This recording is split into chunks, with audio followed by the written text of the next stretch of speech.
What we need is a good philosophy of mathematics and geometry, a good theory of abstraction, how to form concepts, abstractions, ideas in geometry and other subjects. There are some bad ideas out there, some bad philosophies. Um, some are kind of inexcusable, like thinking that math is just symbol manipulation or just a formalism or it's a fiction. There's so many things that those don't answer, so many questions, so many things it contradicts, such a denial of obvious uses of reason and rationality and thought. I don't see much excuse in those. Um, I think some people really got to get stuck in a corner with rationalism and some stuff like that and really not even want to look for a way out. Think rationalism is like has to be the only way, but it's wrong. So there's to be fictionalism. So much obviously wrong about it though, inexcusable. Some stuff, like what Plato did at his time and so on, it's wrong, but for what they knew at the time, not so inexcusable as some of the other stuff, like nowadays. Um, at least Plato was trying to defend rationality and reason, and he valued it, and he was doing the best he could with what he knew. Um, although, Aristotle did a lot better. So, how much Plato actually could have done better? He could have done better more. You can see what Aristotle, who was around the same time, Aristotle was Plato's pupil. You can see what Aristotle did so much better. So, on the other hand, there's a little less excuse for Plato, but um, he was a genius, first one to come up with philosophy, even though a lot of people had been wise before. Um, and he did do some important work, though he was wrong on a lot of answers. But it's been difficult figuring out what to do.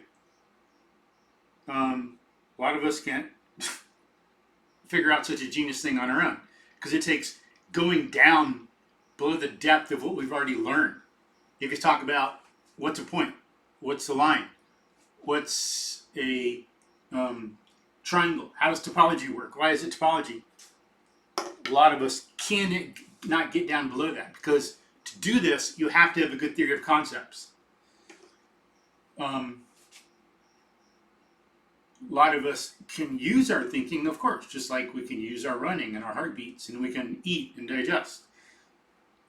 We can use reasoning, but we don't know how to use it well as some people do. I mean, really, really well, like masterfully. We can all use it, okay, and so on, but, or again, like figuring out how it actually works, that's a lot more difficult. There's not a lot of people who can do that. But thankfully, once some people have, we can learn from them and apply some of what they did to understanding math and geometry and mathematical abstractions. After Aristotle, Galileo, Newton, some other people, Darwin, and then more recently the objectivist theory of concepts, now we finally have a good epistemology and a theory of concepts and some good metaphysics that we can use to understand this stuff and figure it out.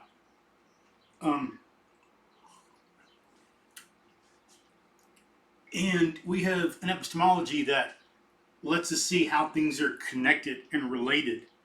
Like fictionalism and some stuff, that is unintegrated with the rest of human knowledge and with science and so much of human practice and life. It's unintegrated and unintegratable. It's such a contradiction and nonsense that it cannot be integrated and connected to what we know about human reasoning and all that.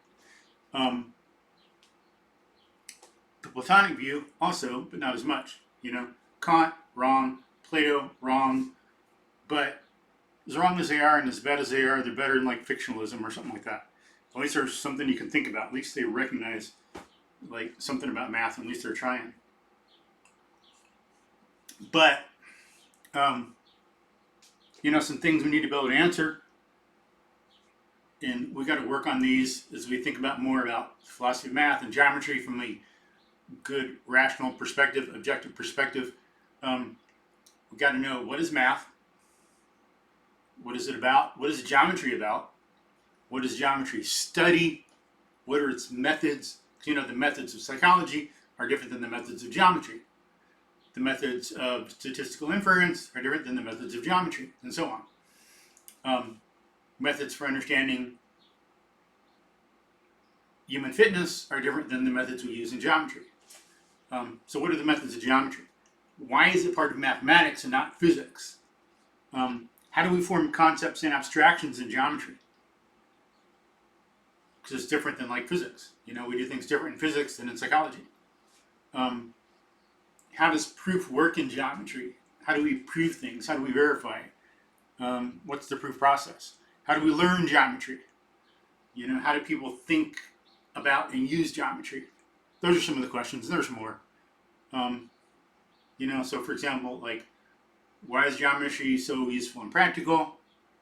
That's something that's a fact that we have to explain. How are things discovered in geometry? 3 more. How does geometry relate to algebra and arithmetic? How does it relate to other fields of knowledge? How does it relate to epistemology? Those are some things we have to answer to have a good, proper, valid philosophy of geometry. Of course, I'm not going to discuss all that. I couldn't even do that at this point. There's so much more to understand and really think about in detail. It will take a while. That's one thing why to do some of this, you really got to get your hands dirty and not think, oh, we already know, you're overdoing it. You have to overdo it, as Newton did, or Galileo, or Marie Curie, or Darwin, or these other people, Michael Faraday, and so on, Maria Montessori. You've got to overdo things and really dig down into things and see that, yes, they are that deep if you're going to understand this. Otherwise, you will never get this. It's not something, oh, I already know that. For this, no. It's not, oh yeah, we already have the idea of a triangle and all that. Okay. If someone thinks that and they're satisfied and they think that's the answer, they don't understand what's happening. You have to be able to see the epistemology of it. How do we know what a triangle is? How do we get the concept? How does our mind work? What's the cognitive mechanism going on there to make that happen? That's what we need to see here. To get a good philosophy of math, which is important in so many other things. To get a philosophy of geometry, I mean. How do we form the abstractions? How does it relate to other fields? What are we really doing?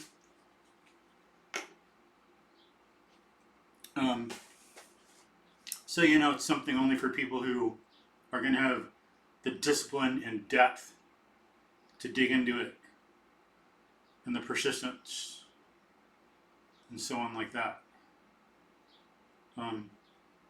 It's difficult, very, very difficult, as I say, to really see what underlies your concepts. Where the heck do we get this? Where does number come from? Where does a number line come from?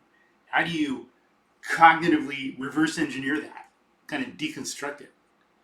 And you can tell that it's difficult because no one has yet in history done it properly.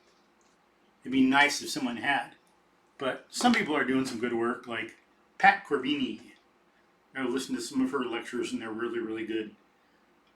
Who else is out there in the world doing good work? I don't know them all. But there should be other people out there, you know, doing some of this too. Of course. But abstraction in geometry. Okay, I think if we look at how we form concepts, look at other fields, see what happens, and apply that to math. Like, for example, quickly, to get concept of red. Red, we don't get the idea of red in contrast to someone running. It's not like, oh look, someone running and some of this, oh obviously red. Yeah, I get what red is. Or red, squirrel, dog, cat, skunk, rat. Oh, red, yeah. You know, they're totally different things. You can't get the concept of red in this context with these animals. Those are mammals. They have different features in common, different things going on in comparison and contrasting in context. Red, you know, you could have, we get maybe a patch of red, some reds, a patch of yellow, and some yellow, maybe some yellows. But let's just say red, yellow, green, blue. You got these things that are similar.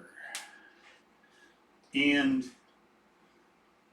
having these lets you see what to focus in on, as opposed to a red thing and something running, or something red and all these other animals. And if you got all these other animals and you got this red thing, you might think it's, you know, you focus on the animal aspect of it or whatever. But here, you can see, oh, when you're teaching a kid, let's say, a kid learning the colors, lay these out, maybe some more red, yellow, green, blue. Then they see, oh, we're talking about this kind of thing. We focus on this attribute with these similarities and these range of measurements. And people know nowadays, impossible to know a long time ago. Now we know that this, the color, is like how we experience like frequency or wavelength of light. You know, that's what it's like these certain measurements that we're experiencing in a certain way. So before, people would have thought these were qualities. Quality? Quantification? Huh? Nothing to do with each other. There are some things that are quantity and some that are quality. But now we know, oh, look, a lot of these things actually do have quantitative aspects. But we got this in contrast to these. Same kind of thing, different though. So we get the idea of red. This, like, range of measurements, because there'd be different shades and all that. Same thing with yellow, you know, lighter, darker, bigger patch, smaller patch. The size doesn't matter. The shade, these other characteristics. You see red versus yellow. So it says, you get these similarities in contrast to these other things in their, like, measurements. You know, like wavelength or frequency versus these others. And that comes up in forming concepts of other things too. Anger, justice, government, consciousness, other things like that. Speed, force, field, you know. But so with some of the basic things in geometry, if we have like point, line, plane, solid, you know, we start out the axiomatic thing. The thing we see is that there are solids in the world. We don't start with points. That's nonsensical. That's getting things backwards.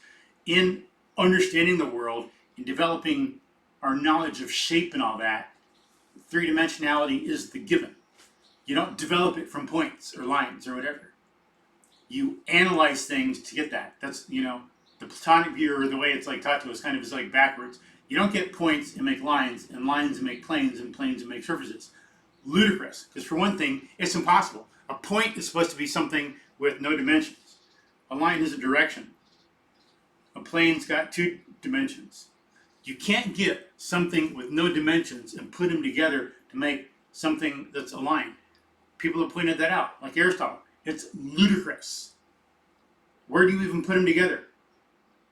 You know, they've got to have size and shape and stuff, because if there's no dimensions, how do you put something with no dimensions next to it? You can't. How do you put them in a line? How do you know if they're in a line if you don't have the line yet? You know? It's like circular reasoning. Oh, look, we get these things and make a line, and oh, therefore there's a line, only if you know what a line is. You know, there's like so many mistakes and fallacies and contradictions in it. A point is a location in space. Okay. So point, line, line, plane, you get the idea. You can't get some planes and put them together and make a solid when planes allegedly have no volume, you know? You can't get 3 dimensions out of 2. It doesn't make sense.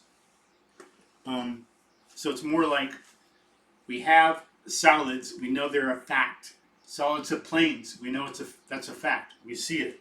It's given in the evidence of the senses. It's given that that's how the world is. And we got to grasp that reasoning comes from the evidence of the senses. People have a problem with some of this because they want to reject the evidence of the senses. That's part of their premise and part of the mistake some people make. And that's a mistake back at the root of Western philosophy. We got to reject, for Plato, not for Aristotle, but Plato influenced a lot of things also, unfortunately. We reject the evidence of the senses. We got to have a starting point in pure reason. What is it going to be? So they got to make stuff up.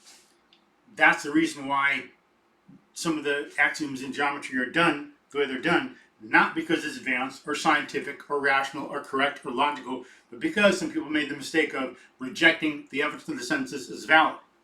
That's an important thing to know. We need to know philosophy, history, and so on to know why things are the way they are. So we know that it's not because it's the right way. It's not because it's the right way, it's because mistakes were made. We got solids, we got planes, we got lines, we got points. So, like with a point, if we take that, you can think of a point is where some lines meet, or maybe some planes. And you can get the idea of, like you put a dot on the board, bam, there's a point. We're doing some drawings, you got more advanced in your knowledge, you're starting to make geometry more into a science and do more with it. We draw, we use things, we name, we know we make points, and a point is a location with, every time we have a point, no matter where you've got 3 dimensions: depth, width, length. But the thing is, those things are irrelevant, or we abstract away from them in context of what we're doing. It's so negligible, we ignore them. That's the proper concept of this. That's how we can really apply our concepts to the world. Because that's what we do when we abstract to get the concept of point. Or, in some context, like for what we have, the Earth is not a point. It's this big, huge sphere. Sphere-like. But if you get to this universal perspective, the Earth would be a little nothingness. Its volume, its 3-dimensionality would be insignificant by comparison. It's negligible in compared to this, so it could be considered a point. It helps you see that a point is contextual. It's not some absolute thing with not 3 dimensions. It has 3 dimensions every time. They are just negligible in context of what we're talking about. Exactly like when you throw a rock and you're studying its projectile motion, it's in a small region. Air resistance and other stuff is there. It's just negligible. It's irrelevant to our analysis, and it's a waste of time to think about because it doesn't really affect our conclusion or results seriously. It's not a good, efficient use of our time to bother thinking about that. Similar here. We abstract away from certain things, but know that they are there. So that's what the idea of point is. And then, of course, with a line. A line has, every time, 3 dimensions also in the real world. But we abstract away from it, the essential thing we focus on is that it's got a certain direction. Even this, thicker here, thinner here, jiggles and all this, but it's how we think about it conceptually that we're focused on. How do we do that? How does that process work? How does abstraction and concept formation work in geometry? That's what we're trying to think about here. The logic and epistemology of it, not like what you do when you kind of basically learn it and just stuff as it happens. How do we do this? Again, as objectivist philosophy to point it out, and I don't know who else on earth has thought of that so far. I don't know everybody out there, but I think there's some guy I heard about recently. I haven't looked into his work. What, Swedish philosopher? Golden Force. I think he's doing some stuff on a similar view of concepts like this. From what I heard, I don't know, I haven't read his stuff, I haven't looked into it, but doing some stuff similar in artificial intelligence, something that would be vastly superior to the LLM model. I think he's thinking about how this range of measurements can come up into play in having a computer-like thing, having a computer thing that works more like human thought than LLMs do or ever could, using this measurement omission kind of thing, range of measurements and all that. But I don't know who else. But a line, you know, again, when you see different ones in context, in contrasting with certain things, you see that, you know, that, and that, and that.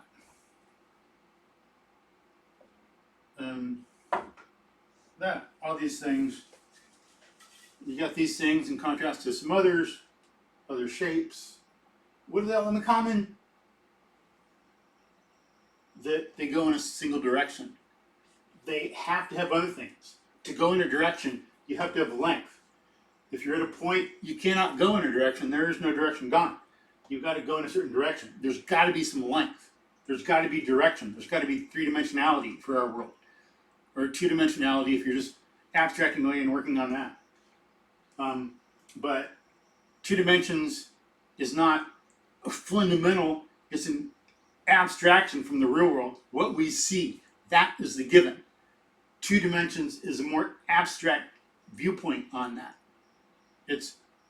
So 3 dimensions is not more abstract. 2 dimensions is more abstract. 3 dimensions is stuff we have as the given. But here, there's different thicknesses. You can have different colors. All these other things that don't matter. But in terms of the line, you know, what you draw it with, the material it's made of, the color, some things like that are there, but you abstract away from those, and you see what's more relevant is the length, the thickness, and you abstract away from that and see it's the direction. You're always going in a single direction versus something like that, or a jagged line like that. And that's modern terminology anyway. It used to be people would consider this a line. Now they do line versus curve. But go back further. I gotta look into when this changed and all that. But from what I've seen so far, people would call this a line too. And I'm doing more modern terminology where you're talking about straight line, straight line, but still a line where you abstract away from the different dimensions and see what matters is just this kind of like more one-dimensional kind of thing, just this directionality that's going on, single direction, directionality here. That's how we get the concept of line. Point, line, and of course for plane, you got these different surfaces. And, you know, we don't have to represent it as a rectangle, but that's what happens sometimes. surfaces. Every surface has 3 dimensions also, you know, length, breadth, thickness. But the thing is, when we're working on some of this, like sand or a piece of paper, what do they all have in common?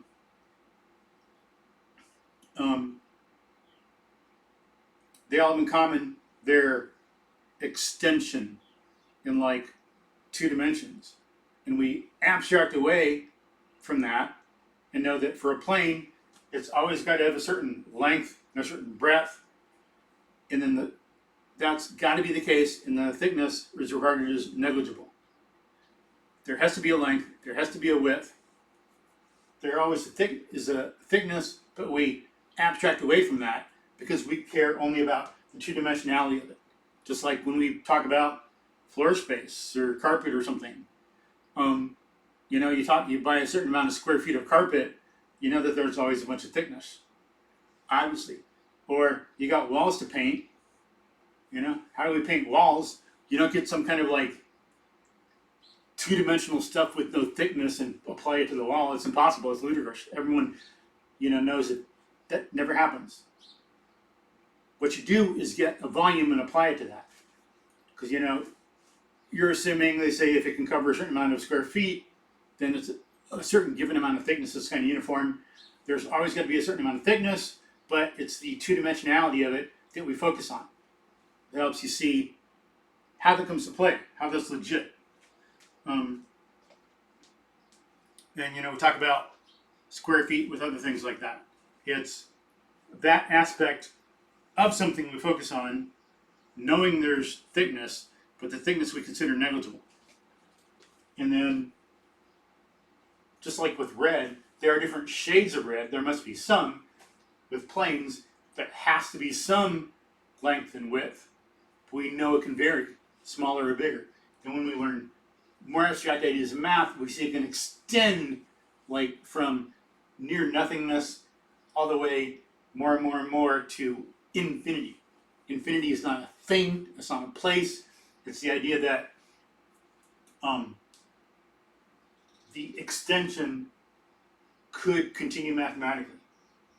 There's no definite limit to it, as there is a definite limit to, let's say, how big or small a human could be, or how much water can go in a glass. It's like infinite, not finite. In that sense, you know, in contrast to like how big a person could be, how much water can be in a glass. That's what infinite really means, in my opinion. So that's how we get some of these ideas with the idea of measurement and mission, getting a concept. Again, seeing that these things are similar in contrast to other things. They have to have a length, just like red has to have a certain amount of measurement, certain wavelengths. It's within a certain range of wavelengths or certain shades. And then we have to have a certain length, and then we abstract away from certain things we don't consider relevant. Okay, the line. And of course, this gives us a better idea of how this stuff is applicable. And, you know, we get points more by seeing a particular location or analyzing a line, not by putting points together to make a line. So it's kind of reversed. Lines are of such a nature that you can divide them further and further down to a point.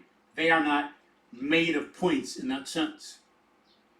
You know, because again, points, you can't get stuff with no dimensions and put them together to make a single dimension. Ludicrous, contradictory, nonsensical. But you can get something with a direction and keep dividing it down and analyzing to find a point. Doing a limit or whatever. Or seeing where they come together in this location. You know, which of course has 3 dimensions, but we abstract away from that. We don't care. We think, what is just the location? That's the idea of point. As opposed to, like, as I say, to some of the silly definitions in textbooks. And then take some other things in geometry, some basics, before you get up into something that's way more complicated, like all this topological stuff, where still you're seeing how some things are similar in kind, in quantitative ways. That's what some topology is about. So let's say some of your basic shapes,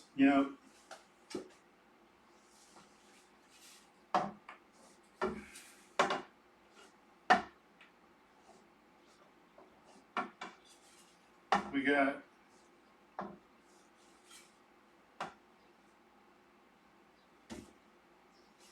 some of these just drawn up here quick, but we can see by contrast that it didn't take a whole lot to learn. You have all this whole library of shapes in your experience anyway when you get to this. It's not like geometry has a, basic has a monopoly on it. It's given in perception lots of shapes. Then we start focusing on learning a few. Experience is full of information we bring into play when we're learning geometry. This is not the starting point. Reality is the starting point. We already know dog shape, squirrel shape, cat shape, fork shape, spoon shape, dinner plate shape, the shape of different people we know, houses and all this stuff. There's all these shapes we've seen and experienced already. Then we start to focus on these simple ones. So we got this background of information already. This is not the starting point. All of our experiences up to this point, that's our starting point. Then we can see, oh look, in that background and in this more limited one, this versus this, square, triangle, circle. It can be easy for people to figure something basic like that out as opposed to topology. Most everybody gets this, not as many people get topology. But we can see triangle, look, 1, 2, 3, square, 1, 2, 3, 4. Or you can see the difference. Even if you have more triangles,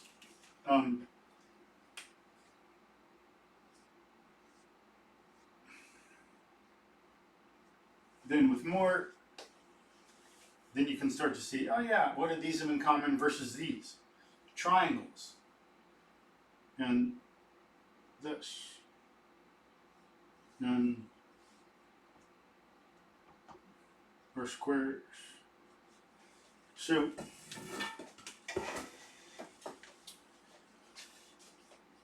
then you can see the straight-sidedness, the three sides. So with triangle, we got this kind of shape where they have a location where they come together, and you got all these lines, straight lines. The length can vary, the thickness, the depth. So there's a whole range of measurements that we abstract away from, but the ones we focus on for a triangle are just these lengths and how, then it's given how many sides there are. So there's always three sides, the lengths can be different. And it's that similarity is what we retain to get the idea of triangle. It's not there's some perfect thing where there's things with no dimensions at all right here, and there are these things with only length right here, which couldn't even come together. If you got a point here and a line here, this thing with no dimensions, you cannot connect up with something with a dimension. Ludicrous, doesn't make sense. So, like the idea of a platonic triangle where you got no dimensions to this thing. You got this thing with like three sides, but how the hell do you know if they have three sides since it's like vanishing thickness and all these dimensions? And then you got these points that have like no dimension. And how do you get that, which has no dimensions, and like, except for the sides, and then this thing that's supposed to be perfect and connected to this? You know, like, if it's infinitely thin, how can you even see it? How can you compare it to these, which is some thickness? Like the platonic triangle, as I think other people in the past have said, I think there's probably been critiques like this, it just vanishes into nothingness. It doesn't make sense. Although, unfortunately, people like that would say, oh, therefore math doesn't make sense. But the problem was they didn't have a good view of concepts, as we know now, because of the work some philosophers have done. Thank goodness. I'd never figured this out on my own. It's genius. But that's more of what we mean when we think of a triangle. It's not that there is no thickness. We know that the thickness is negligible. It's, or like a platonic triangle can't really have any length, because if it had a particular length, it would be for that triangle, and how would it apply to any other? So it's another way it doesn't really exist. Like, is that a platonic triangle? Or is that? How big is it? You can't talk about the size of a platonic triangle because it doesn't have one. You know? And then if it doesn't have one, it doesn't exist. No size, nothing to see, nothing to think about, it ain't there. Whereas if you have a good theory of concepts, you know, oh, a triangle has to be of some size. But it can vary. And we know it's in context, nowadays, it's in context of being planar as opposed to spherical geometry or hyperbolic geometry, whatever. We think of things as being in 3 dimensions that are perpendicular and planar to each other alike. But that's how we get the idea of a triangle. That's what it is. It's an abstraction away from this stuff, not some platonic thing. And clearly, it's not a fiction. People who say math is a fiction, hello? That thing in reality is not a fiction. It's obviously right there. Or, if some geometry is a fiction, well, throw one of those little martial arts stars at yourself and see how much of a fiction that is. It's not a fiction. Or this stuff, you get a piece of board cut out of this and throw it at yourself. It's not a fiction. There are squares. Try to roll this versus this. This is going to be much easier because there are things like this in reality. It's not a fiction. It's not a fiction. It's not a platonic thing or whatever. Same thing with this as applies to that, or with this, with the platonic stuff. What size is a platonic triangle? It doesn't have one, because then it would be a single thing. So it vanishes into nothingness. What can it be? Whereas with a proper theory of concepts, you know that a circle is this curved line that's always the same distance from a center point, center location. Okay? Or you could say the line comes first, and any point on this line is going to be the same distance from here as any other point. Because again, we can't put things with no dimensions together to make a curved surface like that. We wouldn't even know where to go. If you don't have direction yet, you ain't going to get it from nothingness. And this comes first. So we see that with the circle, there's this uniformity here in distance between the line and the point. Anywhere on the line, it's going to be the same distance from the center. Doesn't matter how big or small it is, we abstract away from that. And this commonality is what makes it a circle. So that's how we'd apply a good theory of concepts to see this. And again, it's got depth, which we abstract away from. It's not relevant, because we're focusing on the plane aspect, the surface aspect of it. And clearly it's thicker here than thinner here, but we know it's still a circle. Because we know that, there must be some thickness, but we abstract away from it and just focus on the distance relationship there. So with a good theory of concepts, we see. And once we see we got that, again, just like with the triangle, if we have a good theory of concepts, we know, oh, look, yeah. My concept of circle comes from knowing that it's this kind of thing. And if I see that kind of thing, I know it's a circle. I'm not comparing it to some like Platonic ideal or a fiction.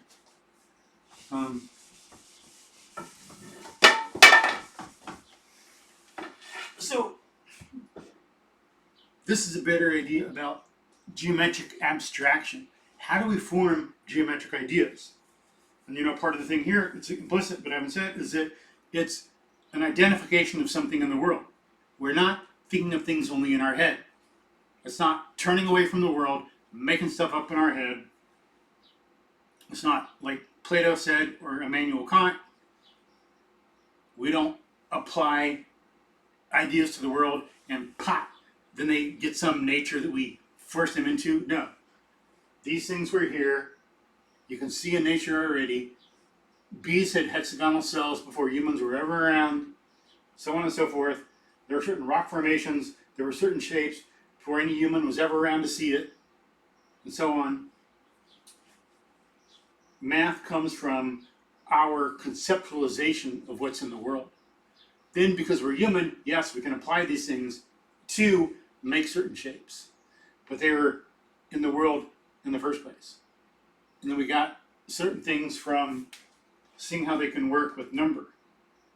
There might not be a 12-sided polygon, but we see that once we see how things work with triangle, square, pentagon, hexagon, and using that in combination with how numbers work, then we can see these ideas about, other shapes. Hexagon, heptagon, octagon, nonagon, decagon, and so on. But that's abstracting away from we know about the world, not imposing something on it. It's coming from continuing our knowledge of the world in context of numbers, which already also come from the world, with shape. You can have one person, two person, three person, four person, many people, and so on. Well, triangle, four-sided figure, five-sided, six-sided, seven-sided, eight-sided, nine-sided also,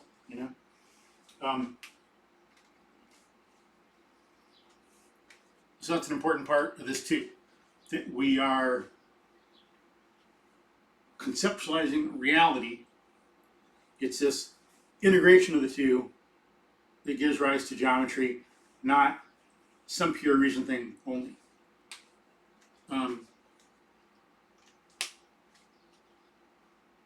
And some things like that, that basic idea of abstraction, measurement, omission, seeing how things are similar and different in contrast, seeing about context, those things, principles of logic and epistemology, are what we need to apply to geometry to see how it really works.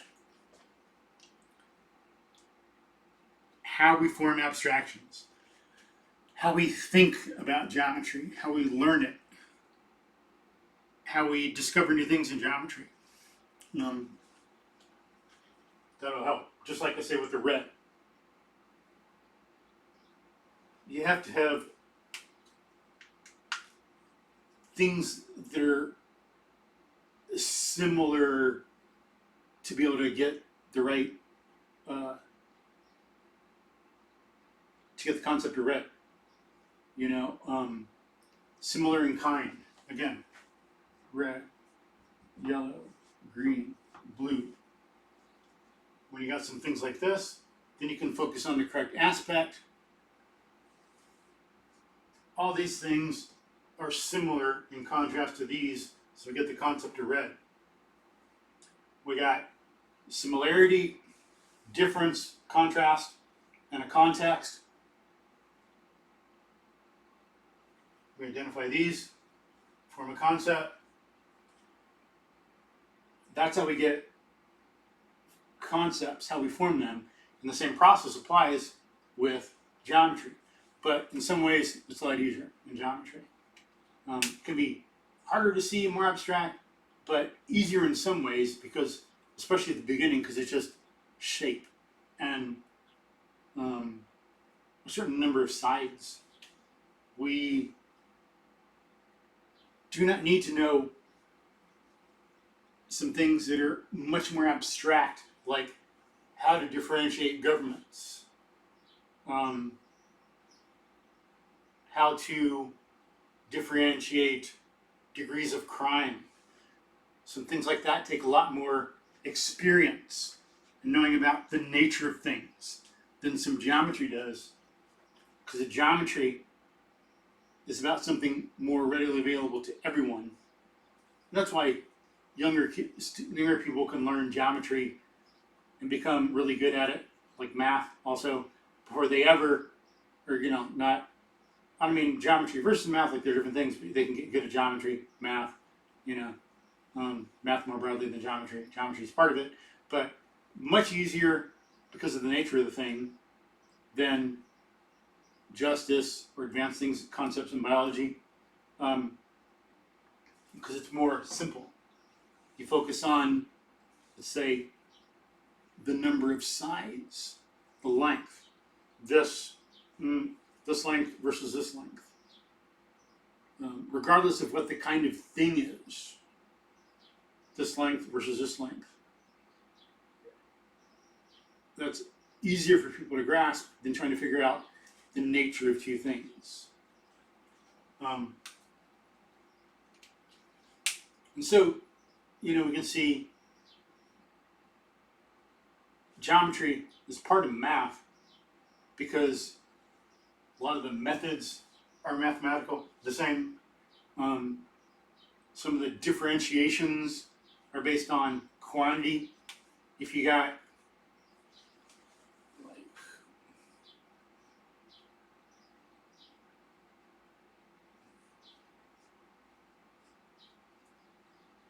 we can figure certain properties of it, figure out what certain properties are based on the number of sides. If these are regular figures, all the sides are the same and the angles are the same. That's what regular means in geometry. If they're regular, we know 4 sides, 90-degree angles. 6 sides, we'd have what? They're all 120. If it's regular, all the angles are 120 degrees. So we can reason like that.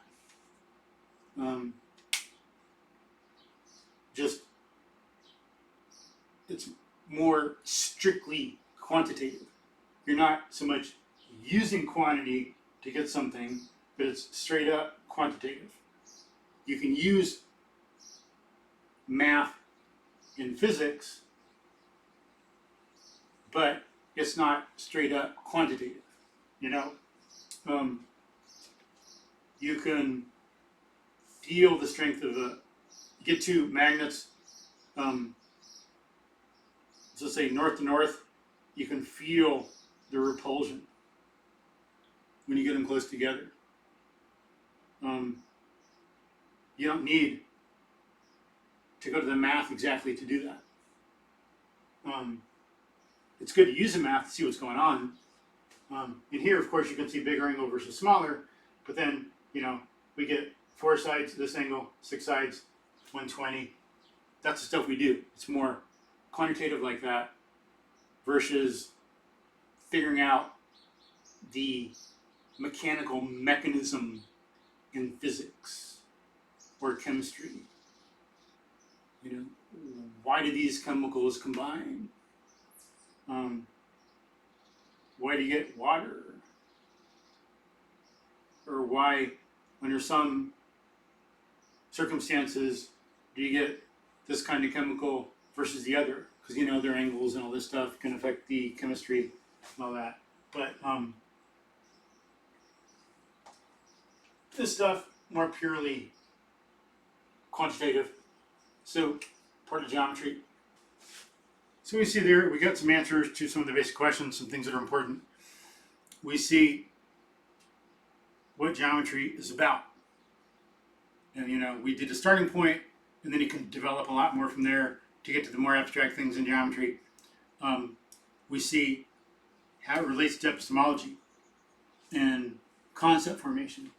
We see how the way we form concepts is the same no matter what. And we apply the same thing in geometry. And then no wonder it's practical, because it's about the world in the first place. We are forming abstractions of things in the world that we need to know to get things done. That's why we form some of these concepts, because we want to know something about them. Otherwise, it's a waste of our time. We're in the world, we're trying to get things done. Someone wants to know what the boundary of their property is versus someone else's, how you mark off a bunch of properties to do an experiment, how thick the soil deposit is left after the Nile flooded and resided, things like that. There's a lot of things in the world that we're trying to figure out, and we're using geometry to understand things and to help us quantify and measure. So it's comes about from the practice of life and survival. So no wonder some of this is practical, because they were developed for practical purposes, for survival purposes. What kind of thing do we need to work the soil and grow some plants? What kind of thing do we need to cultivate and harvest deer and elk and cattle so we can eat? How do we maybe protect and enclose some of them in certain circumstances? What do we need to do? We got to build something. How do we build it? What do we need? How much? So, or with a building, how do we make a shelter? What kind of things fit together well? What kind don't? Can we get a bunch of things like this and put them together and make a good wall? No. We need things like this. Or if you're going to use some things like this, you got to fill in the gaps with, like, mud, or develop something called cement or whatever.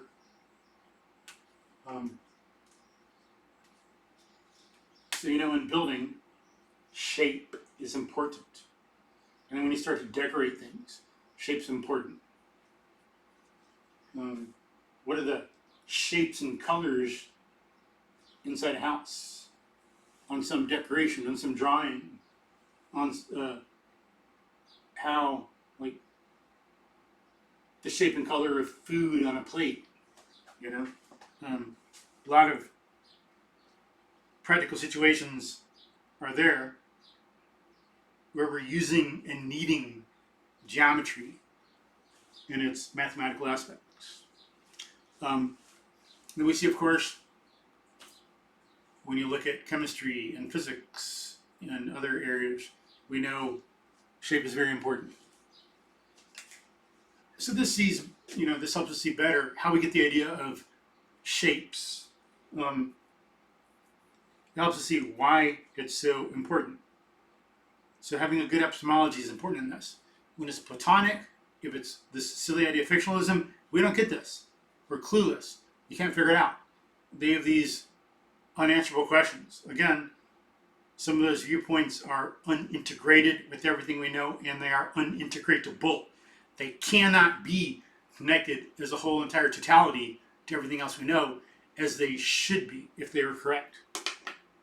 And then,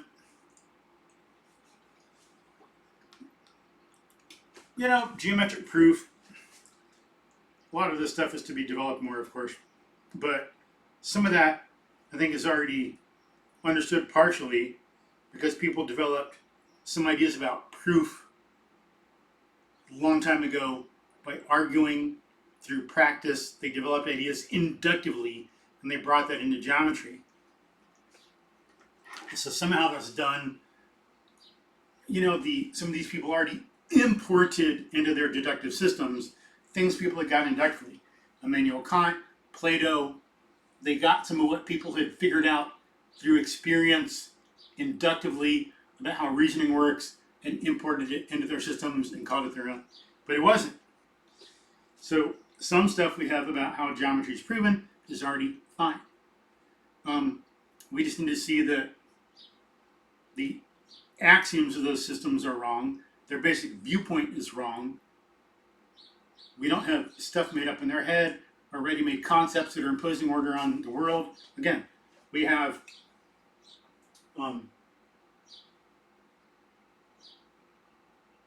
these things are objective because they're an interaction between our mind and the world.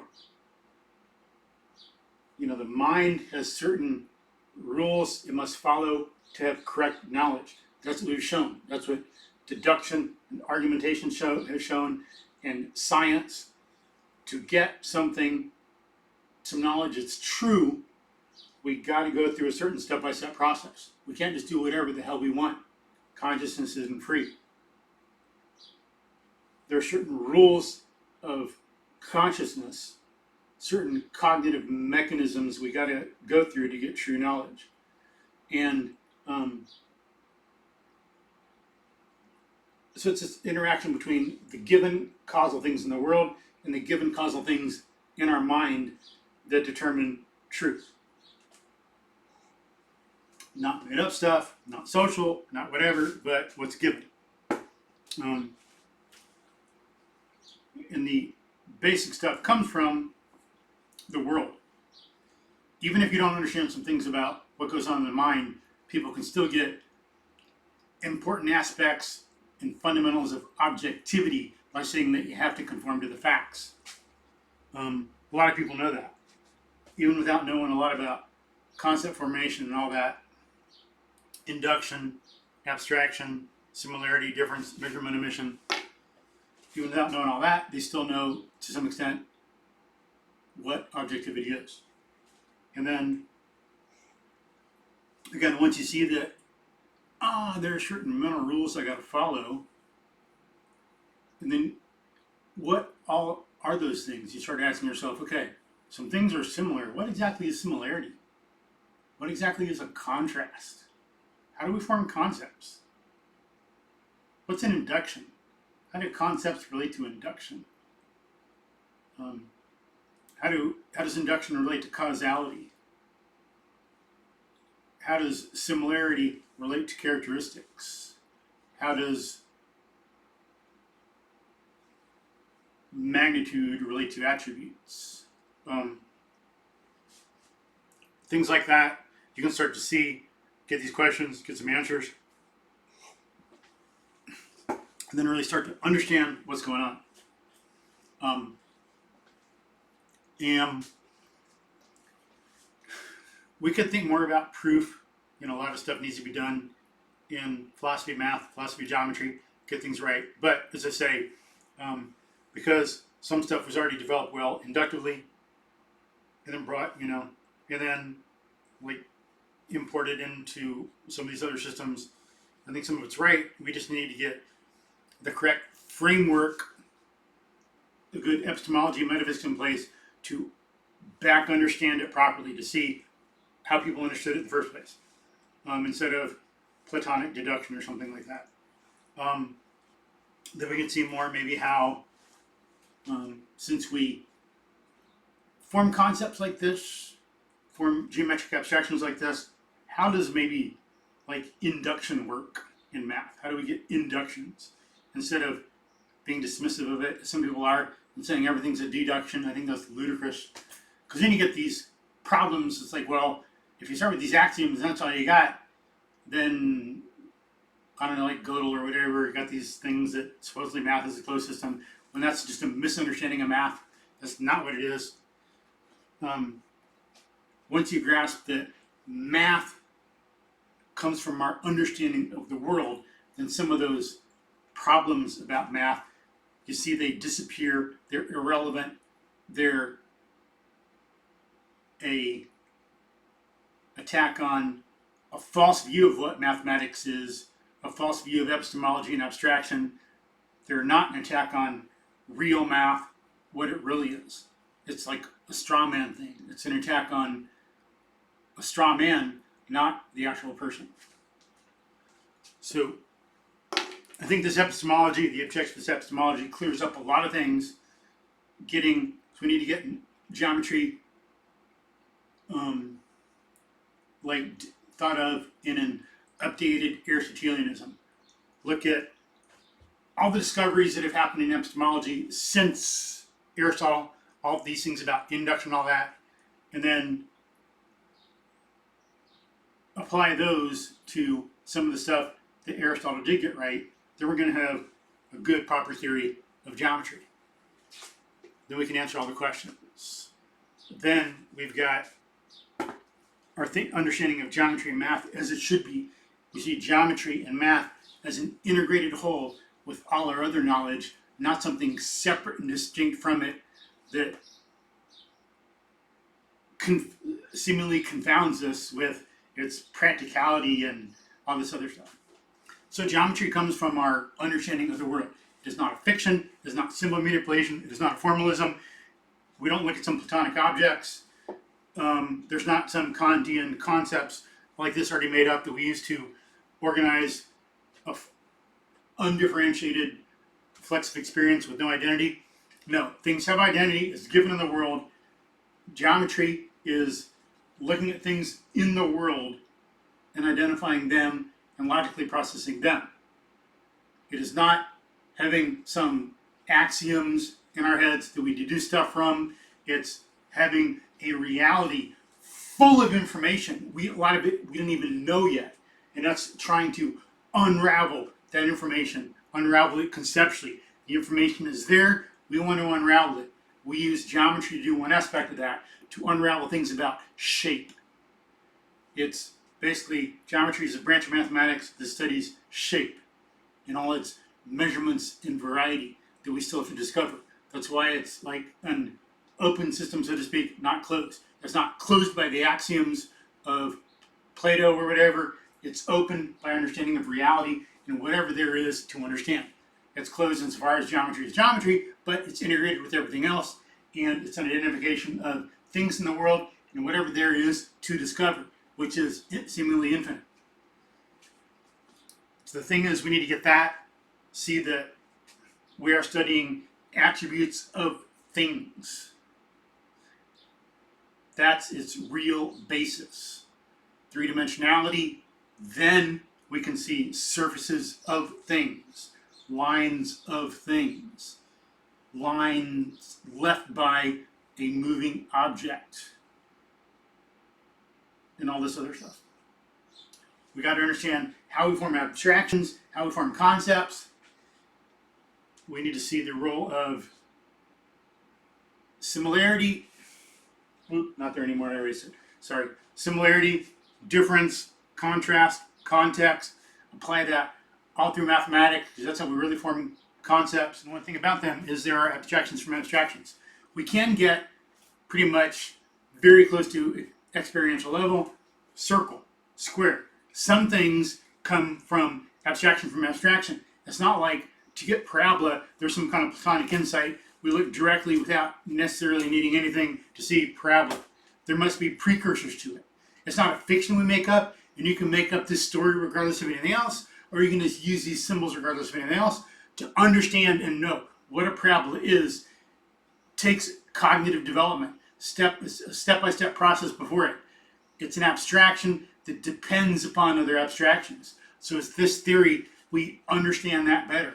How things fit in the hierarchy of knowledge, the fact that there is a hierarchy of knowledge as opposed to a fiction, some concept you apply in your head, you put an experience out of nowhere, or something you can just like get Platonic insight into. No, there's a definite causal process. Cause effect applies to the mind as well as the world.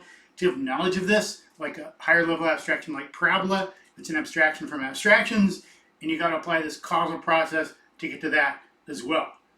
So that's another aspect of this theory of concepts and this epistemology that's important, that other epistemologies do not have. And then that is the theory of concept formation and abstraction and epistemology we need to finally understand geometry and get it on a good basis, as I say. And then to see maybe how we do induction in geometry and take it and run with it. And this finally, as I say, a theory like this finally explains how our concepts apply to the world, where they come from in the world, and how they're so applicable to other branches of knowledge, and we get this integrated perspective.